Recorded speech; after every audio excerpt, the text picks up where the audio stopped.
There's a generation that learned to hide their needs so well, even they don't notice it anymore. Not because something terrible happened, but because nothing happened. Nobody came, and after a while, they stopped expecting anyone to.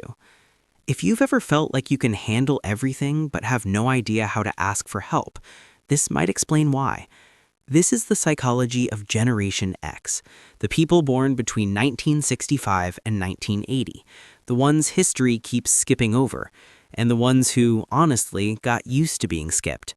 Gen X is often called the forgotten middle child, sandwiched between the boomers and the endless cultural conversation about millennials and Gen Z.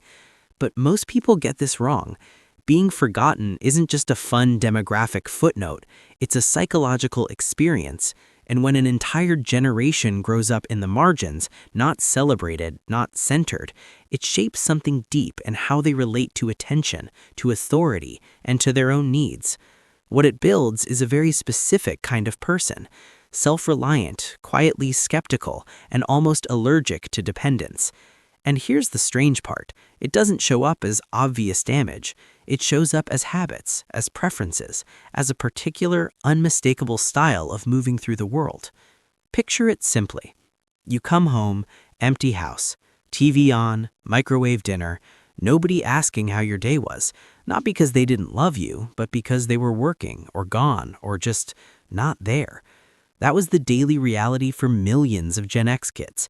And this is where it starts to leave a mark, one most people don't notice until adulthood.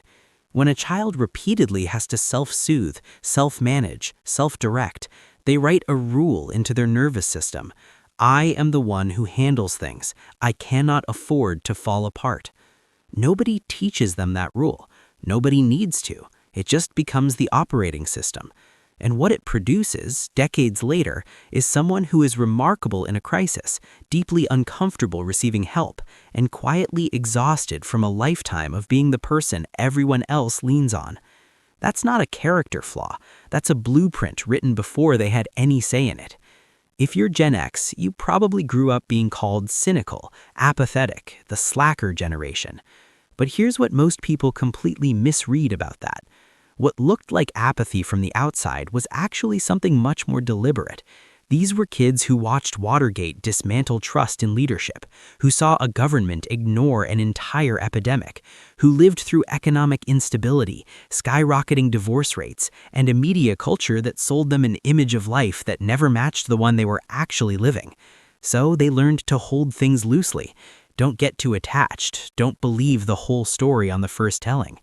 Psychologists call this defensive pessimism, lowering expectations not because you don't care, but because hope that gets crushed hurts more than hope you never allowed yourself. If you're already prepared for disappointment, disappointment loses its teeth. You might notice this in yourself or in someone you know from this generation. Not bitterness, just a very calm, very practiced reluctance to get swept up. Gen X didn't stop caring, they just became very, very careful about where they put it. But here's where it gets interesting, and this is the part most people never talk about. That self-sufficiency, that quiet, I'll handle it energy, didn't just shape how Gen X dealt with the world, it shaped how they dealt with themselves. They didn't just learn to handle life alone, they learned to ignore the parts of themselves that needed help. Because when the message you absorb as a child is figure it out, stop complaining, be resilient, you don't only apply that logic outward, you apply it inward to your own grief, your own loneliness, your own exhaustion.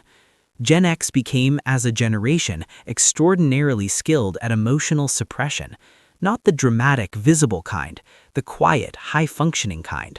The kind that looks like competence from the outside while something unspoken accumulates on the inside. They go to work, raise the kids, handle the emergencies, maintain the friendships, and somewhere beneath all of that capability is a well of unprocessed feeling, one they rarely have language for, because nobody gave them that language when it would have mattered most. That's not dysfunction. That's what happens when an entire generation of children are handed independence before they were emotionally equipped for it, and then praised for how well they managed. This internal pattern has a very recognizable signature in how Gen X shows up in relationships. They tend to be fiercely loyal, but they give that loyalty slowly. Trust is extended carefully, and once it's broken, it rarely fully rebuilds. Not out of stubbornness, but because trust was never handed out freely to begin with. You probably do this without even realizing it, loving someone deeply while keeping one psychological exit door quietly unlocked. Not because you're cold, but because somewhere in your nervous system, full emotional dependence still registers as a risk you're not sure you can survive. That's an attachment pattern shaped long before any adult relationship ever began. There's one more thing worth saying about Gen X, and it's this. They built their identity in private. No social media, no audience, no performance of self for public approval. Just lived experience, music, film, subcultures, things that became a mirror when the adult world wasn't paying attention to them enough to provide one. That's why so many Gen X adults have an almost fierce attachment to the art and culture of their youth. It wasn't just entertainment. In a world that wasn't paying attention to them, those things were, and that matters more than people realize. Gen X didn't get the grand narrative. They didn't get the defining cultural moment. They got a long, quiet, largely unsupervised becoming. And what they build from that, the resilience, the skepticism, the self-containment, the ability to function without applause, is real. It costs something, and most people never see the bill. Gen X didn't become this way on accident. They became this way because they had to. And once you understand where the pattern came from, what it was protecting against, what it was quietly building, it stops looking like a personality type. It starts looking like survival. It was never random. It was always a pattern. If this explains something about yourself or someone you recognize, understanding where a pattern begins is the first step to understanding why it's still here.